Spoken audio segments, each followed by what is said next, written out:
mission is to give rest and comfort.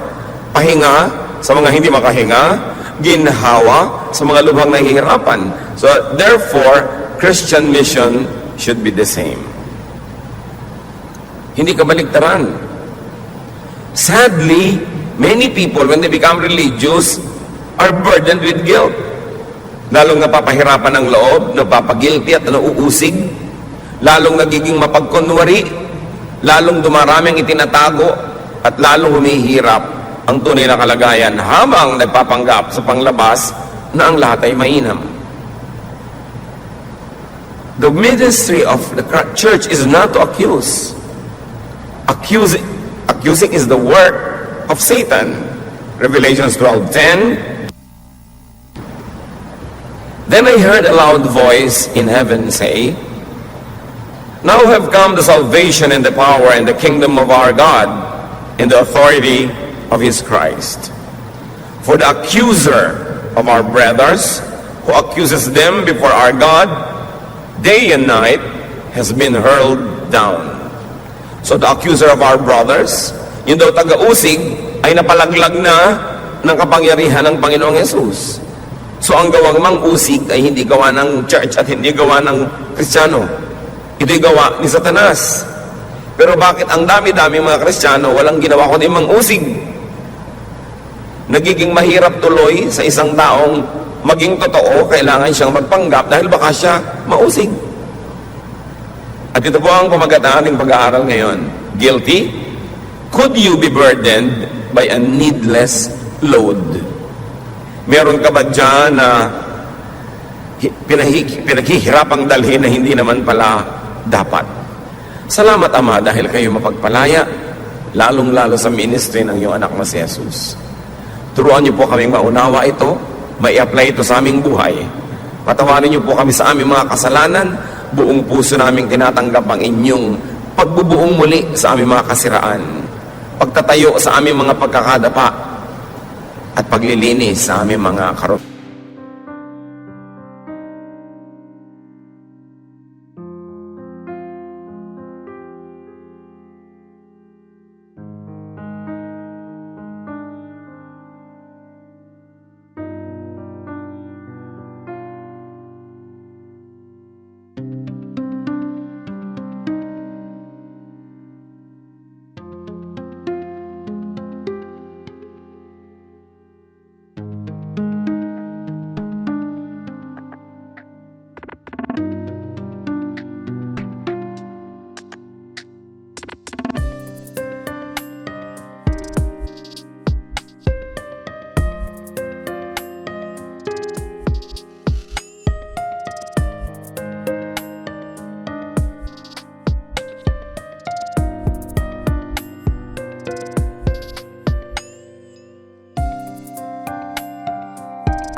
Be our speaker, teach us, set us free. In the name of Jesus, your Son, we pray with thanksgiving. Amen. What are the major sources of guilt? Ano ba mga pinagmumulan ng mga pag-uusig ng ating budhi?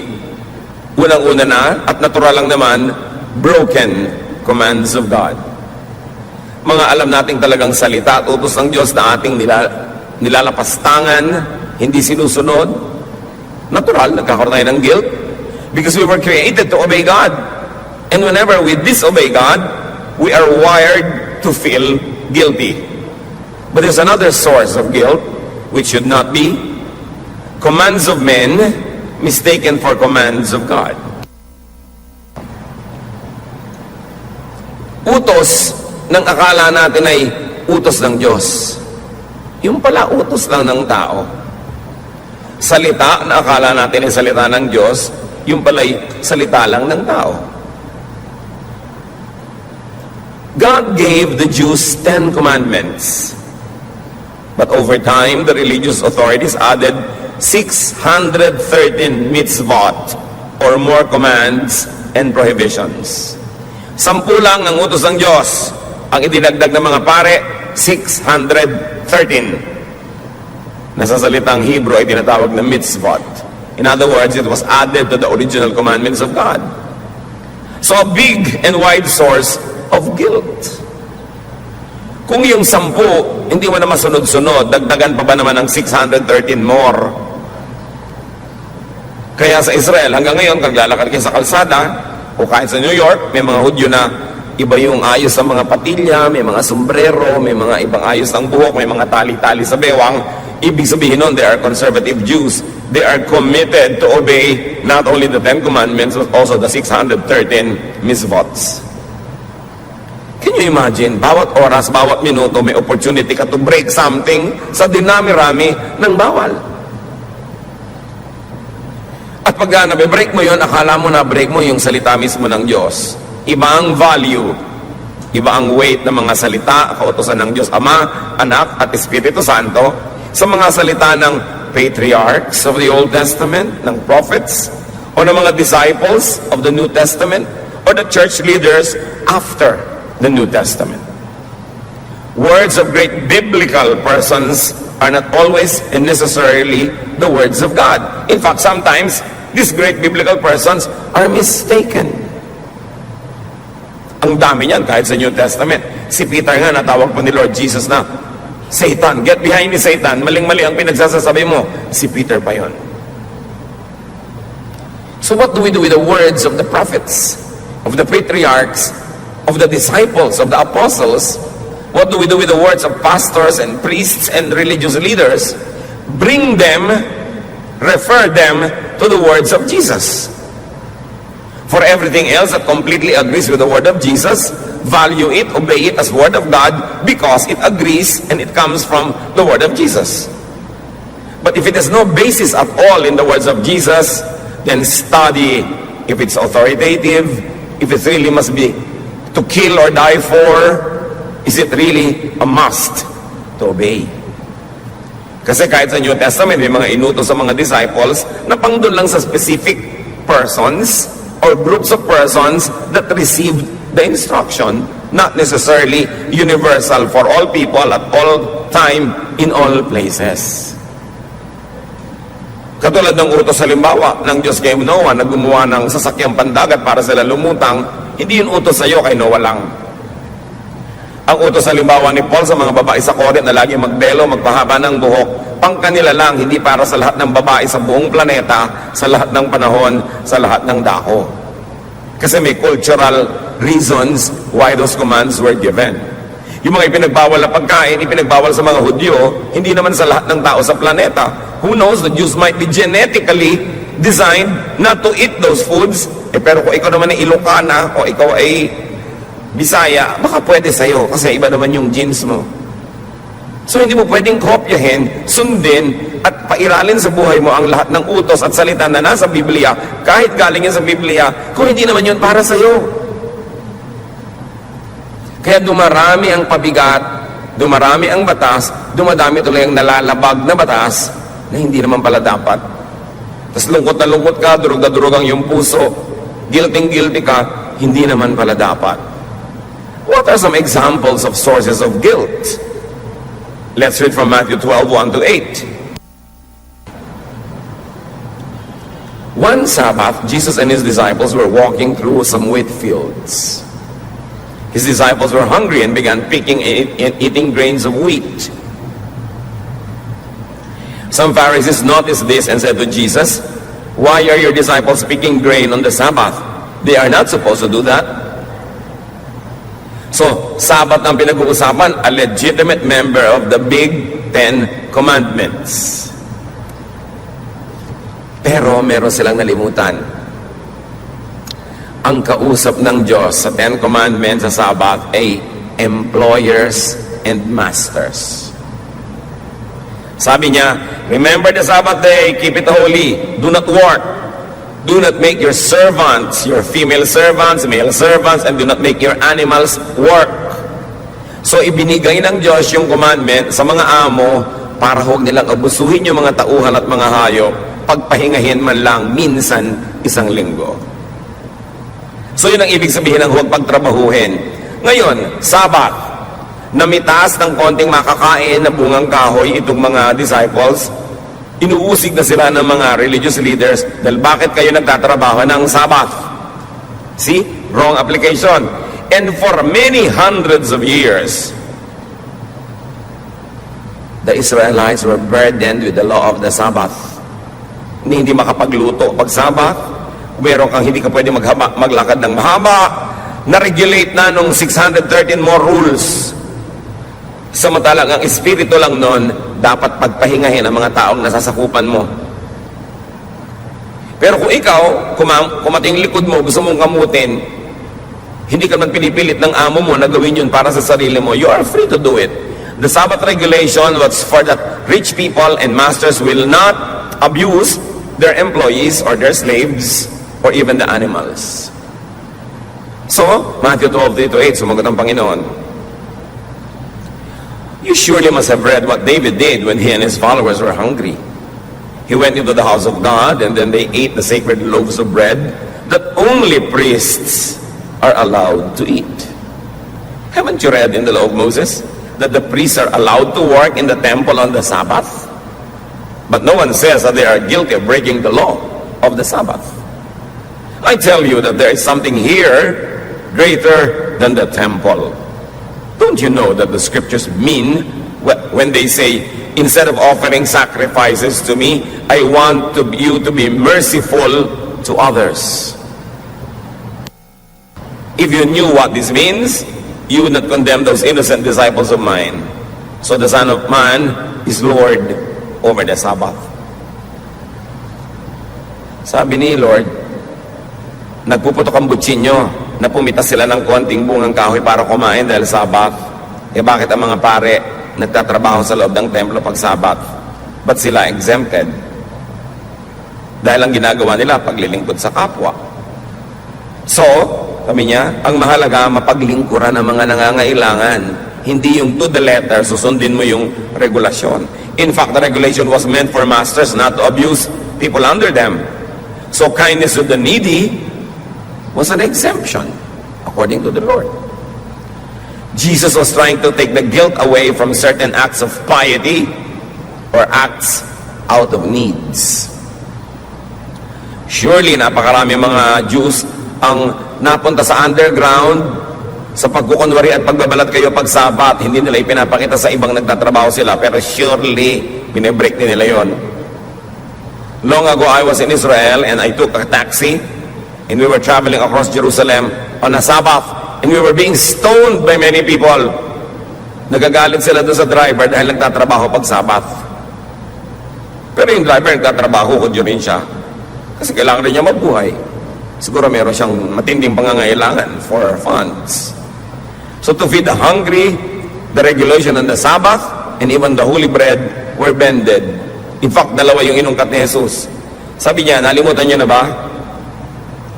Kahit yung banal na tinapay na nandun sa loob ng bahay dalanginan na dapat pari lang ang kakain, pumasok si David, may dalang mga lalaking gutom na gutom, kinain nila yung tinapay, ipinakain ng priest. O, nagalit ba ang Diyos?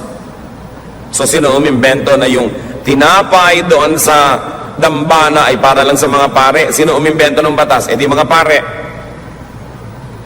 Hindi naman nagalit ang Diyos nung kinain nila David yun. Dahil ang pagkain ay para sa nagbubuto. Malangan mamatay ka sa gutom, may tinapay dito na sabi ng batas para sa mga pare, so huwag mong kainin. At alam nyo ba, napakarami mga tao na nagugutom, nahihirapan, nagdurusa. Akala nila kasi dahil sa dapat nilang sundin, ang akala nila ay utos ng Diyos. Needless lang naman pala yung suffering nila. So napakahalaga. Kindness over technicality. And Jesus says, should the kind be guilty for being kind? Should I be guilty for allowing my people to eat and to pick fruits on a Sabbath while they are hungry? Will my act of mercy not exempt us from this law? Sabbath pa yun, ha? Paano pa kung hindi Sabbath yung binrek wala sa Ten Commandments? Siguro mas pwede. Basta tama yung konteksto. Mark 7:1-9. Some Pharisees and several teachers of the law of Moses from Jerusalem came and gathered around Jesus. They noticed that some of his disciples ate without first washing their hands. So kanina, eating on a Sabbath, picking fruits on a Sabbath. Ngayon, eating without washing their hands. The Pharisees and many other Jewish people obeyed the teachings of their ancestors. They always wash their hands in the proper way before eating. At alam niyo ba yung proper way of washing your hand? There is a proper way of washing a cup, a glass, a plate, utensils. There's always a proper way. Therefore, there are many improper ways. At again, pag hindi mo nasunod yon, guilty ka na naman of breaking the law. So ngayon, ang issue nila, ba't di sila naghuhugas ng kamay? Verse 4, none of them will eat anything they buy in the market until it is washed. Yun daw ang ugali ng kanilang mga aninuno. They also follow a lot of other teachings, such as washing of cups, pitchers, and bowls. The Pharisees and teachers asked Jesus, why don't your disciples obey what our ancestors taught us to do? Why do they eat without washing their hands? So now washing one of the 613 mitzvot. Mark 7:6-9. Jesus replied, you are nothing but show-offs. Pasikat lang kayo, palabas. The prophet Isaiah was right when he wrote that God had said, all of you praise me with your words, but you never really think about me. It is useless for you to worship me when you teach rules made up by humans. You disobey God's commands in order to obey what humans have taught. You are good at rejecting God's commands so that you can follow your own teachings. So Jesus here was referring to those 613 mitzvots. Sabi niya, invento nyo lang yung rules na yan. At sa paggigit ninyo na masunod ang mga inimbento nyong mga patakaran, ang hindi tuloy na susunod ay yung mas malalim, mas mainam na utos ng Diyos. Ano yon? Yung maging mabuti, maging mabait, maging matulungin sa kapwa, mapagtanggap, maibigin. Yun ang mahalaga. Pero ang pinapahalagahan nyo, ano dapat isuot, gaano kahaba ang palda, gaano kahaba ang buhok, may hikaw ba ang lalaki o wala, magtatato ka ba o hindi, ano ba ang kakainin sa Lord's Supper, anong uri ng tinapay, ano ang pwedeng tugtog, piano lang ba, organ, pwede ba ang drums, ang dami-dami nyong arte. Hindi naman yan galing sa Diyos. Nag-aaway-away kayo, nagkakagulo kayo, anong version ng Bible ang babasahin? Ipipilit o iba, isa lang ang version na tama, yung version namin, at mag-aaway-away sila. But none of those versions existed during the time of Jesus. So paano mo sasabihin lang ang version na tama, hindi nga nag-e-exist yun nung panahon ni Jesus? Hanggang ngayon mga kapatid, ang daming pagpapahirap ng simbahan, anumang simbahan, sa mga sumusunod. Kasi imbento ng maraming rules, dumadami tuloy ang pagkakataon to break those rules or to fail, and people end up being guilty. So here Jesus identifies a mitzvah as made up by man, competing with and prioritized by the religious over God's own commands. Katulad ng pagkatalo, ano ba yung baptism? Pouring? Sprinkling? Immersion? Hindi yan pinroblema ni Jesus. Marami lang naging mga modes of baptism later on in the New Testament, and all of them biblical. But after the New Testament, now Christians everywhere are quarreling which mode is the correct one. Another mitzvah nadagdag na doon sa 613, idinagdag ng Christians. Kasi kung may 10 commandments ang Diyos, may 613 mitzvahs ang mga Jews, ang mga Christian, ang dami pang idinagdag lalo. Kaya ang ilang Kristiyano, wala nang maisip kundi masama ako, mali ako, nagkamali ako, nagkasala ako, puro guilt. Now, Jesus exposes the needless burden that the religious impose on the people. Matthew 23, 1-4. Jesus said to the crowds and to his disciples, the Pharisees and the teachers of the law pile heavy burdens on people's shoulders and won't lift a finger to help. Sabihin mga religious leaders ninyo, walang ginawa kundi patawan kayo ng mabibigat na mga pasanin, hindi naman kayo tinutulungan. Tapos pag nagkulang kayo, uusigin kayo. Ang daming regulasyon. Dumagdag na ng dumagdag. Ano dapat ang suot ng choir? Ano dapat ang uniform ng mga babae? Ano dapat ang ganito? Ano dapat ang ganon? Dapat ba mag-girlfriend o mag-boyfriend ang isang youth na hindi pag-graduate? Pagka member kayo ng choir, hindi kayo pwede magligawan. Lahat ng rules na yan, invento na lang ng tao. Hindi ko sinasabing masama yung rules, pero invento ng relihiyon. Always, tuloy, there is an opportunity to fail and there's an opportunity to be guilty. So guminhawa ba ang buhay mo nung naging Christian ka? O lalong sumikip? Nakalaya ka ba o lalo ka lang ngayon nagpapanggap para hindi ka mapagalitan o madisiplina? Pampahirap ang sobrang relihiyon. Pampabigat, pampasikip ng dibdib. At hindi yan ang misyon ni Jesus. Matthew 23:15, Jesus speaks, "Woe to you, teachers of the law and Pharisees, you hypocrites! You travel over land and sea to win a single convert. And when he becomes one, you make him twice as much a son of hell as you are." Gumagastos pa kayo sa mga misyon, sabi ni Jesus. Tumatawid pa kayo ng mga dagat at bundok para may kaluluwa na madala sa inyong mga pinaniniwalaan at matapos sumunod sa inyo, nadodoble lang ang pagiging anak ng impyerno. They become sons of hell, they become judgmental, or if not, they become conflicted and tormented. Dati hindi siya guilty, ngayon guilty na. Mabuti sana kung galing sa Diyos yung pagpapagilty para siya magbagong buhay. Eh kung mitzvot lang pala, church ordinance lang pala, na inimbento ng board, o inimbento ng elders, o inimbento ng pastor, o ng pare, o ninuman, paano na yun? Sayang ang religion pag ganyan ang ginagawa. Hindi tinutupad ang utos ni Jesus, kabaligtaran ang ginagawa, mas pinahihirapan ang converts. I love Jesus very much. You know, Jesus in His ministry of comfort reduced all the commands to just two. Love God and your fellow men. The 10 Commandments, forget it. 613 mitzvahs, forget it.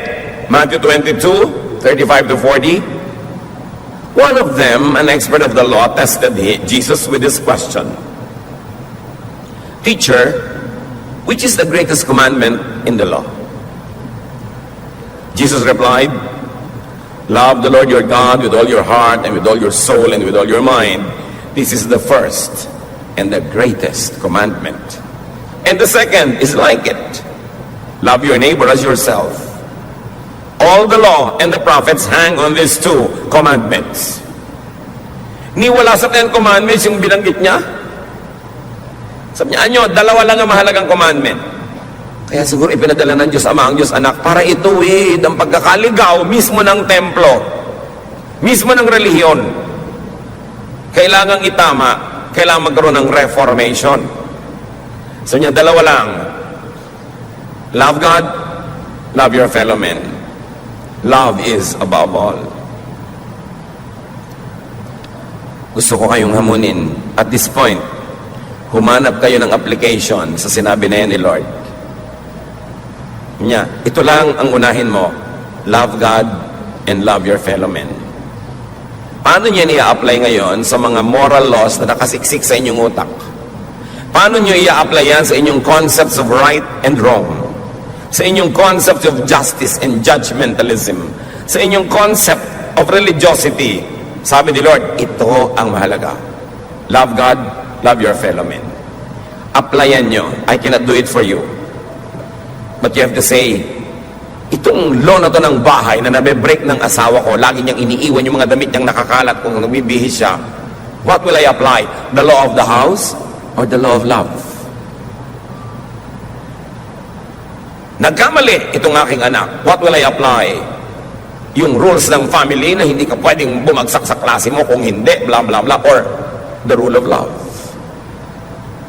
Nagkamali ang asawa ko, nagtaksil sa akin, nagsisisi ngayon. What will I apply? Justice or mercy? Tinuruan na tayo ni Jesus kung anong dapat mangibabaw. Not legalism.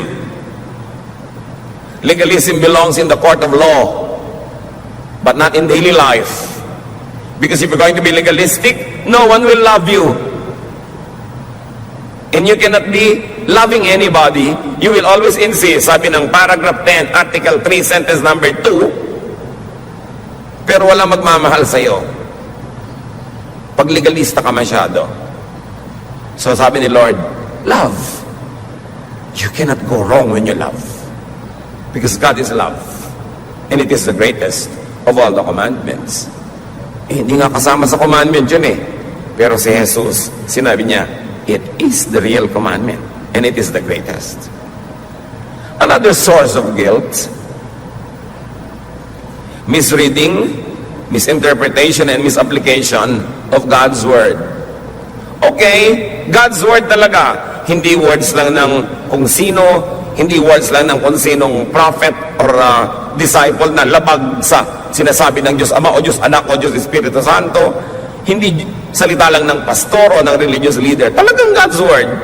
Pero paano pa maaaring maging caution of unnecessary guilt? When you misread, misinterpret, and misapply it. God's Word nga. You have good intention, but probably bad scholarship. Mali ang basa, mali ang pagpapakahulugan, at paglalapat. Tulad na lang ng mga issue ng belo, eh ang kausap Corinthian women, hindi naman ikaw. So ngayon, hirap na hirap ka, guilty ka, hindi ka nagbebelo, o ginadjust mo, hindi nagbebelo, eh mali naman ang basa mo eh. Although word naman ni Paul yun, hindi naman yun word of God, yung tungkol sa belo. Kasi hindi naman God si Paul, hindi God si Peter, hindi God si David or Abraham. Isa lang ang God, di ba? Kaya pag nagbabasa kayo, letter to the Corinthians, letter to the Ephesians, huwag niyo sabihin, thus is the word of God.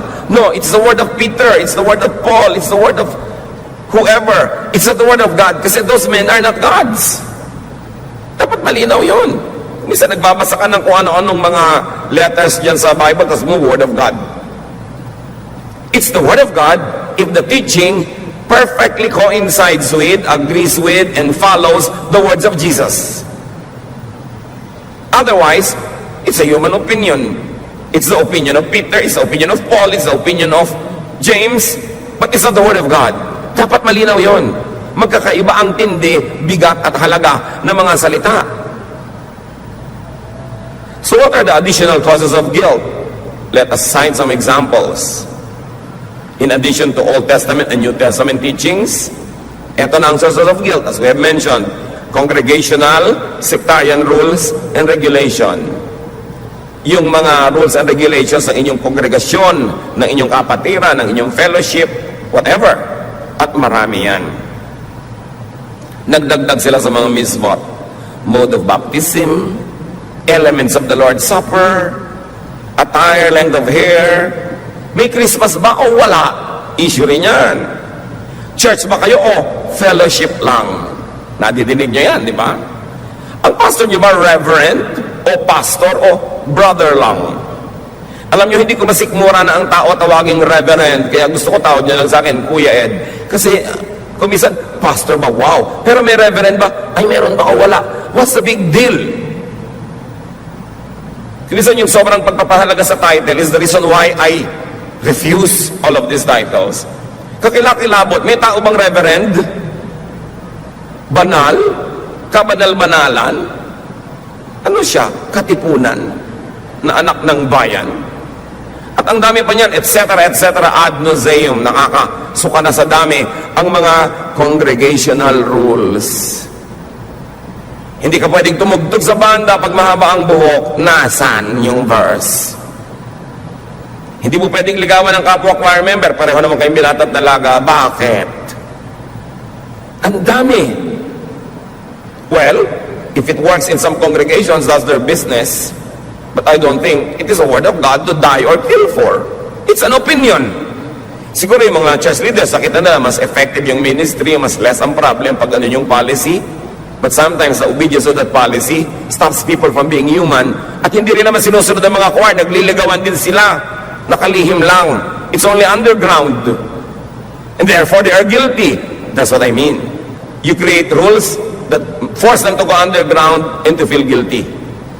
Kung honorable, parehong single, ano nang pakialaman mo magligawan yung mga yan? Ba't pati yun pinapakialaman mo pa? Diba? So napaka-importante na sabihin natin, ay, policy lang yan ng mga tao. But then you are a member of a church, so you obey. Ayaw mo mag-obey, di join another church. Pero pag nandun ka, di mag-obey ka, alam naman nandun ka, tapos ayaw mo mag-obey. At yun ang problema. Gaano karami ang ilalagay natin na mga regulasyones that will force people to either sacrifice, feel guilty, or disobey? Kailangan ba talaga? Marami niyan mga gravely misunderstood, over-sensationalized, and over-demonized aspects of life, like lust, sexuality. Sobrang pagpapagilty ng simbahan sa mga tao when they have sexual feelings. Pero sino ba ang nag-create ng human body? Di ba Diyos? So bakit kung magiging guilty ngayon kung nakikiliti ka, na-attract, basta hindi mo ginagawa to the point na nagiging kasalanan na, nagbe-break ka na ng rule, lang aagaw ka na lang hindi sa'yo. You know, creation, design, and biology all express the intention of the Creator. Then religion imposes unrealistic and unnatural expectations and requirements. Ituturo sa mga young boys, naku, hindi kayo dapat nagkakaroon ng sexual arousal pag nakakita kayo ng maganda. Eh, anong gagawin mo? They are wired to be aroused. So, guilty na ngayon sina-arouse. Ang mahalaga lang, what will you do with the arousal? How will you contain it? How will you control it? How will you decently put an end to its urges and the fevers that it gives you? Pero for people to feel guilty for being normal, created by our God to be like this, it is an unnecessary guilt. Labag na yan sa Biology 1. Remember that God is God of Biology 2. So ang nagiging result is guilt for what is only natural. God is the designer and author of nature. Now again, challenge number 2, apply and process this in your own life. How will you differentiate between even sexual attraction that you should be guilty of and that which you should not be guilty of? May dumaang maganda na attract ka, magigilty ka na ba? O magilty ka kung sinundan mo siya at ni-rape mo doon sa dilim? O inagaw mo siya sa asawa niya? Pero na-attract ka, sabi nga ni Martin Luther, you cannot stop birds from flying over your heads, but you can stop them from nesting in your hair. So may mga natural lang. Huwag masyadong serious. May mga tao wala nang ginagawa kundi mag-confess lagi. May young person, ba't nakayuko ka naman, nagko-confess po ako, nagandahan po ako sa dumaan. Hindi wala ka nang gagawin, hindi mag-confess araw-araw, minuto, kasi marami maganda. When you do what you could to be godly, forgive yourself for imperfections. Forgive yourself for your human and natural impulses. For all you know, God might not even be offended. Living creatures are designed and wired to multiply. Isa yan sa mga utos lagi ng Diyos, go and multiply. The birds will multiply. The plants will multiply. Humans will multiply. Everything and everywhere, creation is filled with animals and plants that are wired to multiply. Therefore, they are to be sexually oriented. Kahit ang bulaklak, the bulaklak is the sexual organ of the plant. At kung ano-anong ginagawa ng bulaklak para umakit ng bubuyog, di ba nagpapabango, may mga kulay, may mga kung ano-anong mga lumilipad-lipad na mga design, all of it to attract pollination. All of it to attract sexual intercourse through the insects, so that the flower will become a fruit, and the fruit will become a tree. So, mamasamayin niyo ba yung bulaklak na nagpapaganda? Mamasamayin niya sa bulaklak na, di bale, wala akong kulay, pero mabango naman ako. Kaya lahat ng mga bulaklak na walang kulay, mabango. Yung mga wala namang bango, makulay naman ako. Dinadaan sa mga kung ano-anong gimmick to attract insects. And if plants would do that, will you demonize people if they like to be attractive or if they get attracted? Kailangan lang ilalagay mo sa lugar yung susunod ng mga hakbang niyan. Pero don't be needlessly guilty for being alive. Remember that you're spiritually imperfect, especially after the fall. But remember also what God remembers about you. Psalm 103:13, 103:14 rather, because God knows we are made of dust. Alam niya, gagawa tayo sa lupa. At hindi laging masamang we are made of dust. Naaalala lagi ng Diyos, oo nga, nilikha ko sila to reproduce among themselves in a sexual way. Kahit mga bubuyog, walang inisip kundi mag-sex, di ba? Mga aso, mga pagong, mga halaman, lahat. But of course, we humans are governed by higher spiritual laws, but you should not demonize yourself for being alive and for being sexually alive. Except that God has given us ways how to address these needs and this need of humanity to continue to procreate. Pero hindi laging guilty, laging guilty, laging guilty. Merong dapat ika-guilty, merong hindi. Kayo ang pumili. But remember, biology, plants, animals, and humans are made of dust. It could mean are sexually oriented. That is the way we reproduce. Psalm 51:5, surely I was sinful at birth, sinful from the time my mother conceived me. What a sobering realization or acceptance. Hindi ito laging self-condemnation. Surely I was sinful at birth, sinful from the time my mother conceived me. It could be a very enlightened way of accepting oneself. Oo nga, I can strive to be better, I can strive to be good. Once in a while, I will have some dosages of momentary perfection, but I cannot be perfect for long because I am made of dust. And in sin, my mother conceived me. It is not meant to justify wanton wrongdoing, but it's meant also to make us realize that there is an end to what we can do as humans, and we should not be guilty for being humans, because we are still in the human frame. Another cause of guilt, which should not always be, is the issue of pleasure. Diyan magaling ang church, o sige lahat na nag-enjoy. Bawal mag-enjoy. Bawal ang masarap na pagkain at marami. Bawal ang magandang damit. Bawal ang alahas. Bawal ang ganito. Bawal ang malaking bahay. Bawal ang ganito. Lahat. But Solomon says, in all his wisdom, enjoy life. So will you be guilty for enjoying? Sabihin, naku, tama po ba pastor na magpa-party po kami, ang dami naming gagastusin, tapos maraming mahirap.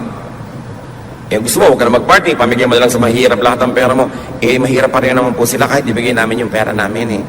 Eh di mag-party kayo ngayon para huwag ka mag-guilty, magpadala ka ng pagkain doon sa mga mahirap mo kapitbahay. O magpadala ka ng donation sa charity, a certain % of your budget. Pero alam mo, hindi ka na mag-party, bine-bless ka naman ng Diyos with abundance, tapos mamumuhay ka rin na parang mahirap, parang binaliwala mo naman yung blessing sa'yo ng Diyos. So, lalagyan mo ng balanse para di ka mag-guilty. Marami pang issue, especially the issue of divorce. Alam nyo, kung masusunod lamang ang napakaraming unhappy couples, they will like to have divorce. But many are confused. Many are condemned, and many suffer needlessly.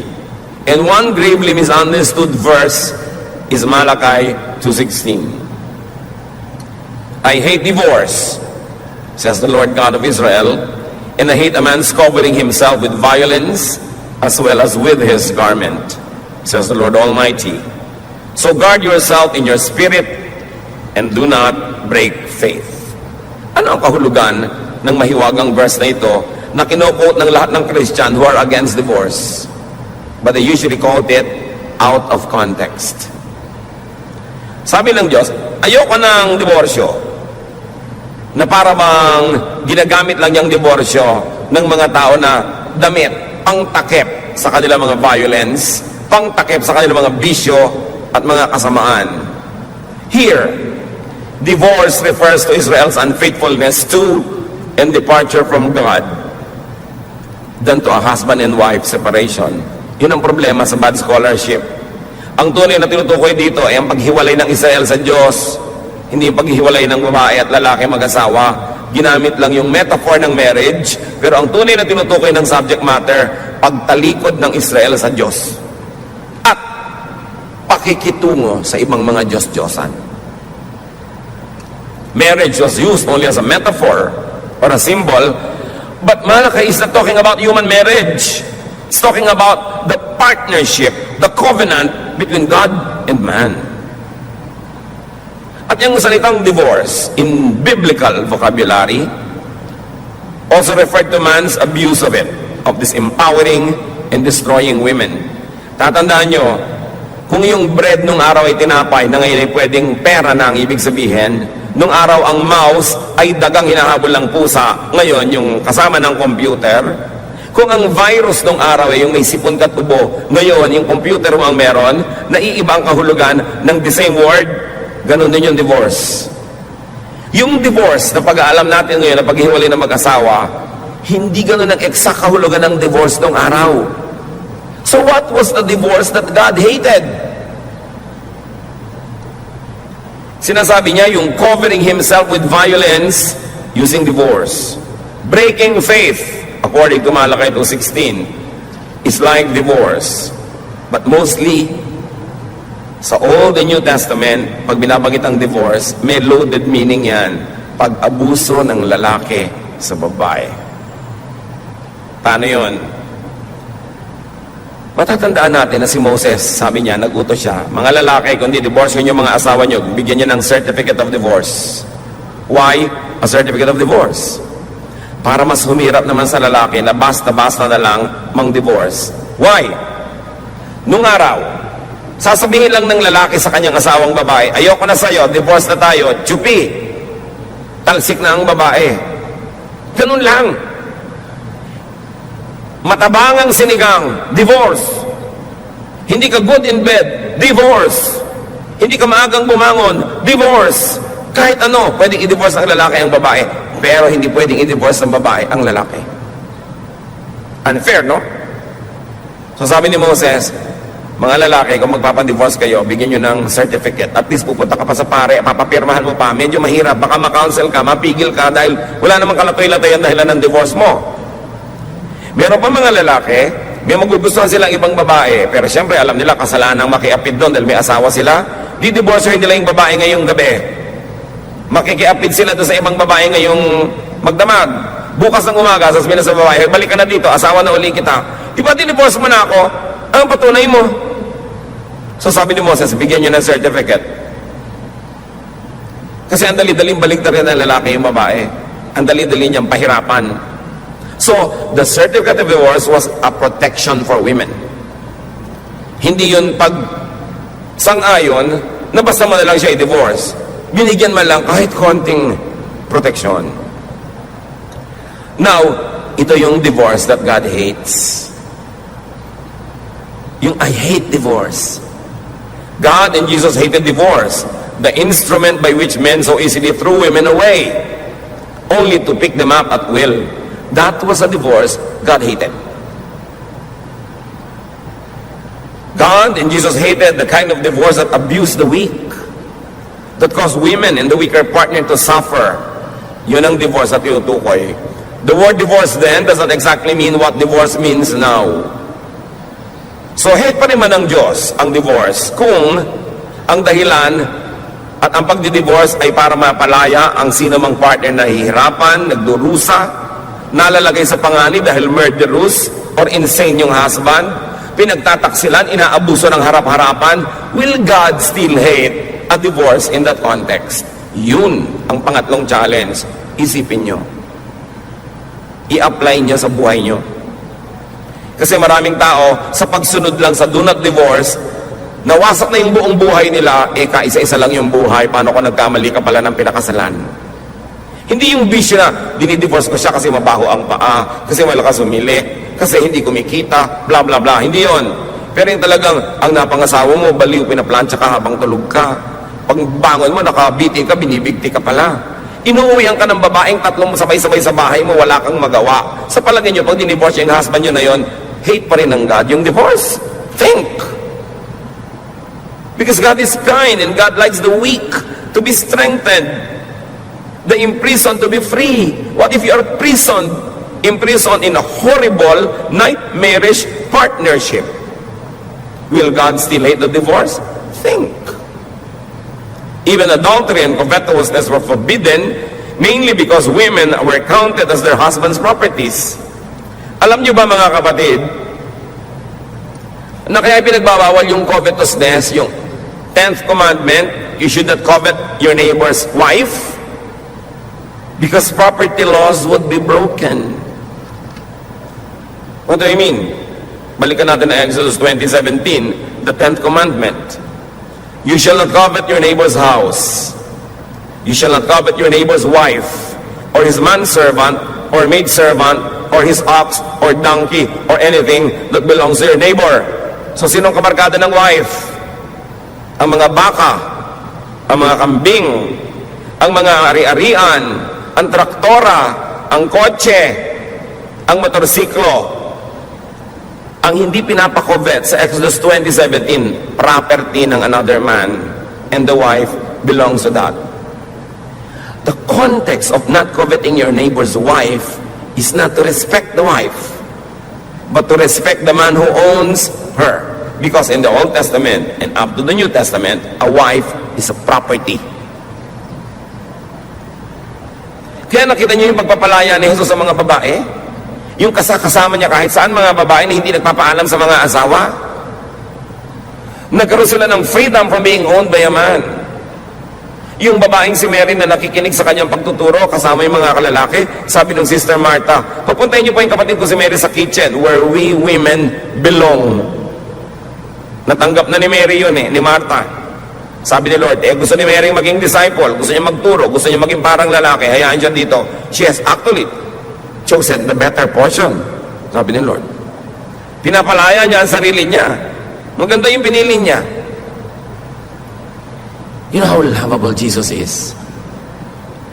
Kung paano siya magmahal sa mga naaapi, sa mga kawawa, sa mga kapuspalad, sa mga nakagapos. Kaya sabi niya, come to me, all of you who are tired. Nakakapagod yung religion nyo. Nakakapagod yung mga 613 mitzvot. Nakakapagod lahat yan. Ang commandment lang, love. Love is the greatest. Come to me. That's why all the religious people wanted Jesus dead.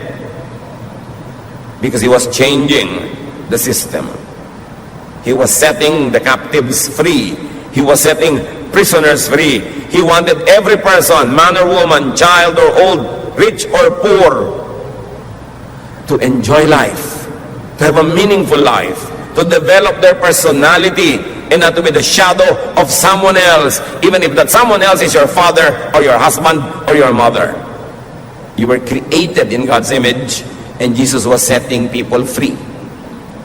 The church system will make people feel guilty so that they will not want to be free, or if they were able to be set free, they will be willing to be caught again and be imprisoned again because they are guilty. Can you imagine the wife being classified with servants, animals, and properties?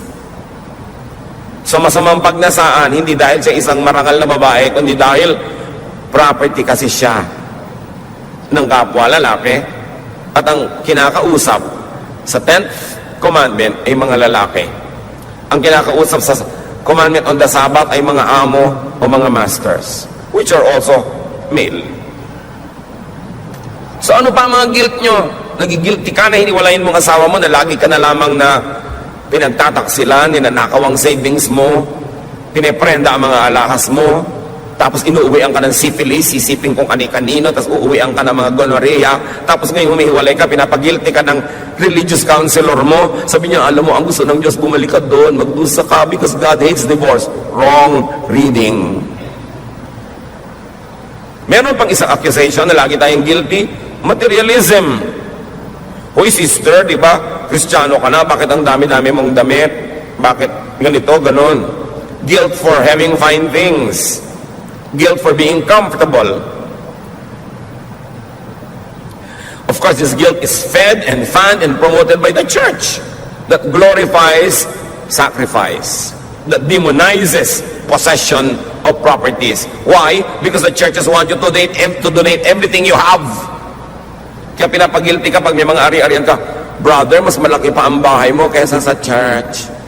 Diba? Nakarinig na ba kayo ng mga ganon? Mabuti pa yung bahay mo, may garahe, yung church, wala. Actually, may truth naman yun. Pero kung pinaghirapan niya yun, property niya yun, ba't mo pinapagilty? Proverbs 15:6, the house of the righteous contains great treasure. Righteous siya, kumikita siya, huwag mo siyang pagiltihin, hayaan mo siya magkaroon ng magandang kama kung gusto niya. If God blesses you with abundance, enjoy it. Just don't fail to share.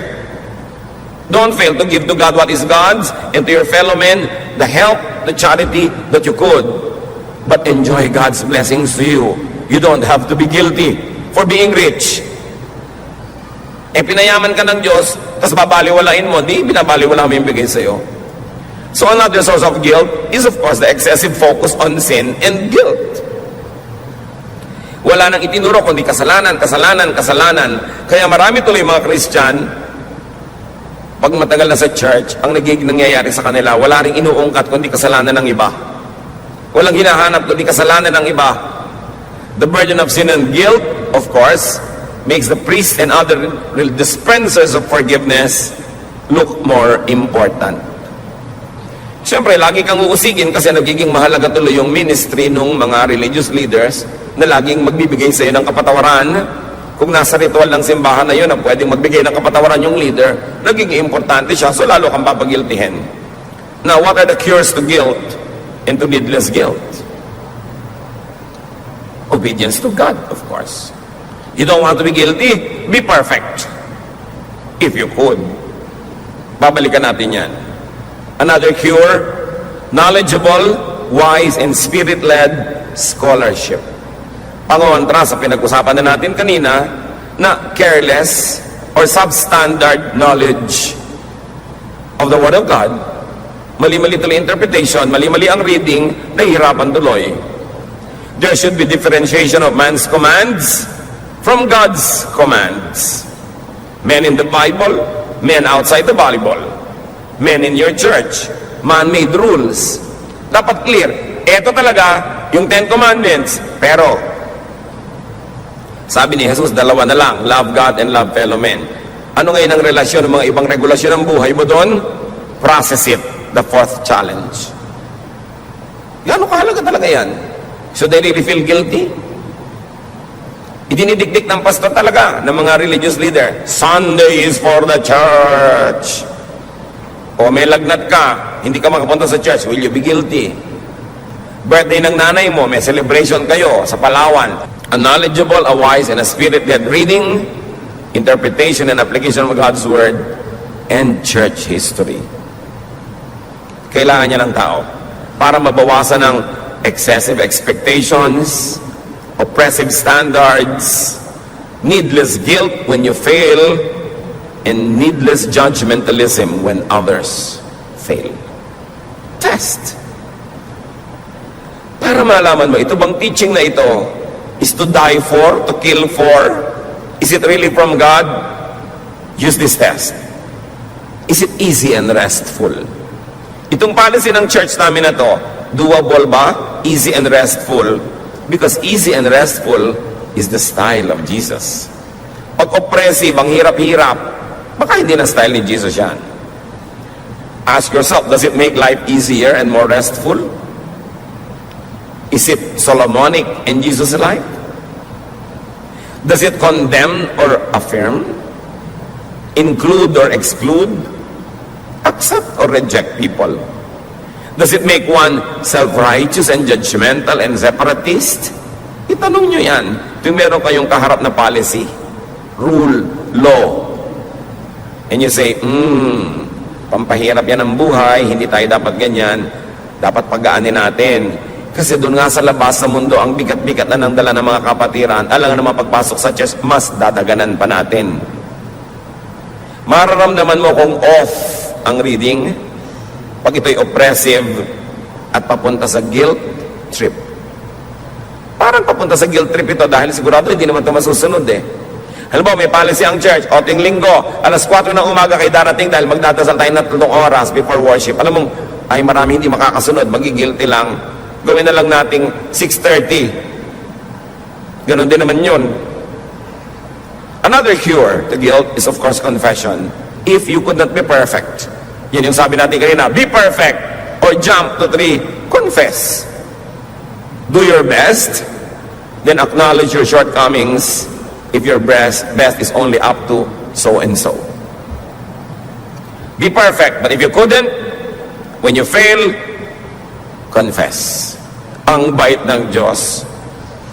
Mataas ang requirement niya. Sabi niya, be perfect for I am perfect. Tapos may kasunod, 1 John 1:9. But if we confess our sins to God, He can always be trusted to forgive us and to take our sins away. So mga anak, dapat perfect ang grade mo. Pero kung 74, love pa rin kita. Yun. May mga anak, takot na takot sa magulang, nagpapakamatay pa yung iba dahil mababa yung grade. Kasi tinakot ng tinakot. Dapat mataas talaga yung expectation mo. I expect you to excel. I want you to be the best. I want you to win. But if you don't win, my love remains the same. Yun ang love ng Diyos. Love na hindi natin dapat gawing lisensya para wag na tayo magsikap na maging mas mabuti ng mas mabuti ng mas mabuti. Total, patatawarin pala tayo. No. Sa pagtingin natin ng utang na loob, sa walang patakarang pagtanggap, sa walang hanggang pag-ibig ng Diyos, lalo tayong dapat mag-excel. Not because we are compelled, but because we want to return God's kindness. Hindi dahil tayo napipilitan, kundi dahil nating gustong suklian ang kabaitan ng Diyos. Kailan ba natin mauunawa, maia-apply at maia-enjoy ang pag-ibig ni Jesus sa buhay natin? Anong ibig sabihin na meron kang tagapagligtas? Anong ibig sabihin na may naguhugas ng iyong kasalanan? Anong ibig sabihin na merong laging tumatanggap sa iyo at nagpapatawad? Ang ibig sabihin nun, relax. Be restful. And let other people relax and be restful also.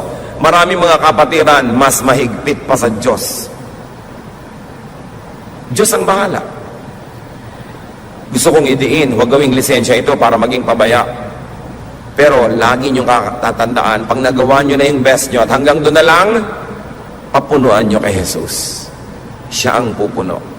Siya ang perfecter of our faith. We strive, we struggle, but we cannot be perfect. So wherever we reach our maximum, our limits, let God be the perfecter. Let Him add so it becomes full. You want to be restful? Focus on forgiveness and justification in Christ. Focus on God's kindness. John 8:7-11. If any one of you is without sin, let him be the first to throw a stone at her. Sabi ni Lord sa crowd na gustong bumato sa babae na nahuli sa kasalanan. Again, he stooped down and wrote on the ground. At this, those who heard began to go away, one at a time. The older ones first.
So while you cannot be perfect, you can get nearer and nearer to perfection, to Christ likeness. That is doable. That is required by God. So ulitin natin ang sabi ng Panginoong Hesus sa Matthew 11:28-30 to give a context to everything we have discussed.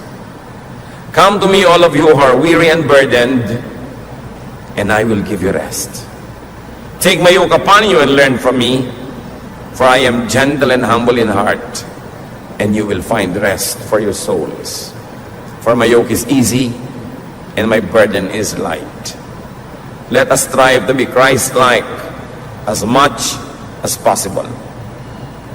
But when or where we fall short of God's glory, let us rest in God's love. Let your faith, let your religion, let your Christianity be a shelter, a resting place, a hospital, a healing place. Not a guilt box, not a courtroom, not a jail, not a torture chamber. Let us bring Christ back to Christianity. Let us bring rest and comfort back to Christianity the way it was during the time of Jesus, when all the sinners were going after Jesus and they were following him because they found rest and comfort and love and acceptance. The church cannot do less than be like Jesus. So accept your imperfection, even celebrate your humanity. 1 Corinthians 13:10. But what is perfect will someday appear, and what isn't perfect will then disappear. Sabi niya, darating ang panahon, the perfect will come, and the imperfect will pass away. All our imperfections will be made perfect in Christ. Pero darating pa lang yung panahon na yun. Sabi ng verse 13, for now, there is faith, hope, and love. But of these three, the greatest is, church, love. Darating ang panahon, sabi niya, mape-perfect tayo. Pero ngayon, hindi pa. So, ang pairalin niyo, pag-ibig. Pag-ibig sa kapwa. Pag-ibig din sa sarili. Do not condemn yourself needlessly for a sin that you have already confessed. For something wrong that you have already repented for. Maawa rin sa sarili. Kuminsan, hindi naman tayo malupit sa iba. Sa sarili. Kasi hindi natin napapatawad ang sarili natin sa mga kung anumang nagawa nating mali. Gusto natin habang buhay pasanin yung cross. You don't need to do that because Jesus carried the cross for you. And Christ died on the cross for you.